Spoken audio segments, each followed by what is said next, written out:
Il se déplace auprès de nous. On accepte sa présence, mais avec une certaine distance.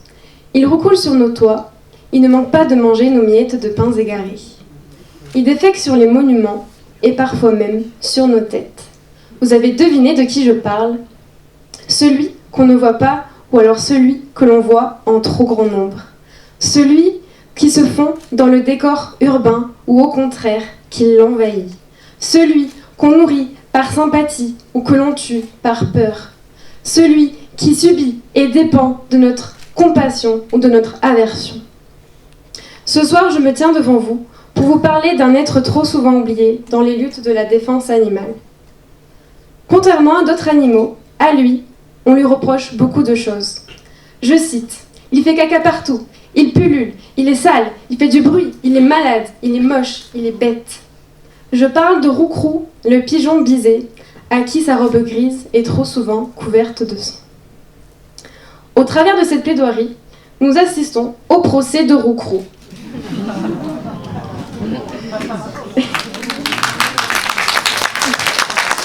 Aujourd'hui, il est l'accusé, mais n'est-il pas aussi la victime? En effet, nous allons mettre en avant les accusations que nous lui portons, mais aussi le traitement cruel que nous lui faisons subir. Roucrou, ici présent, mérite-t-il un tel traitement et jugement? De quoi est accusé Roucrou? Professeur Lépine a annoncé en 1952 dans une étude que le pigeon était porteur d'une maladie appelée l'ornithose, qui serait potentiellement transmissible à l'homme. Par la suite, d'autres l'accusent de nous transmettre d'autres maladies, mais les humains les plus exposés seraient ceux travaillant dans les professions avicoles. Quelle ironie du sort, me direz-vous. Comme cela ne suffisait pas, il salirait et abîmerait nos façades. Naît alors, progressivement, un mythe autour du pigeon. Un fardeau colle à ses plumes, une image dégradée et négative. Il devient un objet de tension en ville. À présent, il est très souvent méprisé et mal compris. Il n'a pas la chance de recevoir l'affection que l'on porte à nos animaux de compagnie, ni le respect que l'on porte aux animaux sauvages. Il peut être jugé, par certains, de nuisible, d'indésirable, et parfois il n'est même pas considéré comme un élément de la biodiversité. Dans certains cas, il existe réellement des nuisances qui peuvent affecter nos cadres de vie, telles que la présence de fientes sur les balcons ou les salissures sur les trottoirs. Mais pour autant, Roucrou mérite-t-il un tel jugement? Est-il coupable? Porte-t-il seulement le rôle de l'accusé? On nous fait croire que pour résoudre les problèmes de nuisance, les pigeons seraient capturés dans des filets puis relâchés quelques kilomètres plus loin. Mais ce serait prendre Roucrou pour un pigeon. Les faits réels sont que ces captures sont réalisées officiellement dans le but de réguler. Mot pudique pour signifier la mise à mort de ces oiseaux. Il existe plusieurs techniques, mais tout aussi cruelles et non efficaces, et prenons l'une d'entre elles. D'abord empâtés dans une cage, sur un toit, les pigeons peuvent y rentrer, mais ne plus en sortir. Certains pigeons y meurent de soif, de faim ou d'épuisement. Les survivants sont gazés au CO2. Ils s'étouffent et meurent lentement. Imaginez un centre-ville animé, avec ses rues pavées, ses terrasses et ses cafés. Les pigeons sont là, ils se nichent sur les toits, ils se pavanent sur les trottoirs et ils roucoulent. Ces nuisances peuvent être gênantes pour les riverains et les commerçants. Face à ce problème, il a été décidé de capturer une partie des pigeons. Quelques semaines plus tard, d'autres pigeons sont là et les rues sont toujours sales. Pourquoi? Puisque les pigeons capturés ont été remplacés naturellement par d'autres. Mais certains d'entre vous se demandent peut-être pourquoi les pigeons sont présents dans les villes. Ce procès est l'occasion d'apprendre à mieux les connaître. Entre les gestes architecturaux, les habitations et les nourrissages, les pigeons semblent plutôt bien lotis en ville. Mais bref, revenons à nos pigeons.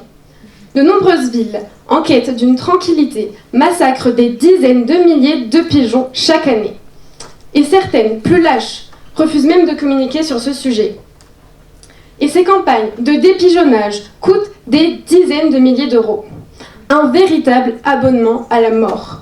Toutes ces vies et cet argent s'envolent dans du CO2. Bravo à ces élus, bravo pour leur sens de la responsabilité et de l'efficacité.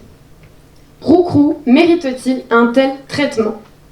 Ces méthodes sont inacceptables et cruelles. De plus, des études scientifiques internationales démontrent que ces captures de pigeons sont inefficaces, car ne réduisent ni les populations ni les nuisances. Alors qu'attendons-nous pour développer les réelles solutions éthiques, durables et civilisées afin de permettre une coprésence apaisée avec ces oiseaux? L'accusé ne semble pas pouvoir nous parler. Alors, que pouvons-nous dire pour sa défense? Roucrou est notre ami depuis des millénaires. Nous l'avons utilisé dans plusieurs domaines. Pour sa chair, pour sa fiente qui servait d'engrais, comme jeu avec les colombophiles, ou alors comme messager durant la guerre. Il a aussi été médaillé, héros de la nation pendant la Première Guerre mondiale. Bravo à toi, Roucrou. Les pigeons nous ont servi pendant des siècles et nous les avons abandonnés, car nous ne leur trouvons plus d'utilité. Maintenant, ils sont victimes de leur salissure. Nous les massacrons en masse. Quelle reconnaissance! Mais certains humains continuent à manifester de l'affection pour cet oiseau, à travers des petits gestes quotidiens, comme lui donner du pain, ou alors prendre en photo. Mesdames, messieurs, les jurys, les jurés, souhaitons-nous être complices de ces massacres? Le pigeon est objet de tension. Mais il existe des solutions éthiques. En 2023, comment une ville peut se prévaloir de préserver la biodiversité et réaliser des destructions massives et régulières de certains animaux, comme les pigeons?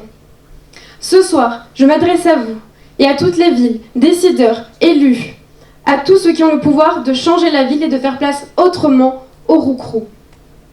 Je demande aux décideurs de privilégier la vie. Faites des choix humanistes qui respectent la sensibilité et vulnérabilité de tous ces êtres vivants. En tant qu'avocate de tous les roucrous, je réclame l'interdiction des captures à but de mort, des pigeons et autres oiseaux, l'accompagnement des villes pour trouver des solutions alternatives. Il faut aider les villes à se sortir de ce cercle vicieux en s'appuyant sur les résultats des villes qui les respectent. Un budget dédié à la présence animale. Les villes doivent consacrer un budget permettant de financer des solutions alternatives aux captures à but de mort, ainsi que de mener des actions de sensibilisation. Il est nécessaire aussi de faire des suivis de population de pigeons pour pouvoir vérifier leur état de santé. Mais le pigeon n'est pas le seul animal à être massacré. Les pieds-bavardes et les corneilles et d'autres espèces sont également victimes de notre volonté d'une ville toujours plus hygiéniste. Je doute par ailleurs que l'humain soit un exemple de propreté. Pour toutes ces raisons, je demande l'acquittement de Roucrou. Et j'appelle à la mise en avant des plans de gestion éthique des pigeons et autres espèces liminaires. Nous devons apprendre à vivre avec ces animaux, les intégrer à nos villes, à nos politiques. Prônons ensemble des solutions hospitalières et durables, qui ne soient ni pénibles pour l'humain, ni fatales pour l'animal. Comme le dit la philosophe et psychologue Vinciane Després, on a d'abord considérablement exterminé, ensuite on a dû apprendre à protéger, maintenant il s'agit de découvrir comment cohabiter. Merci.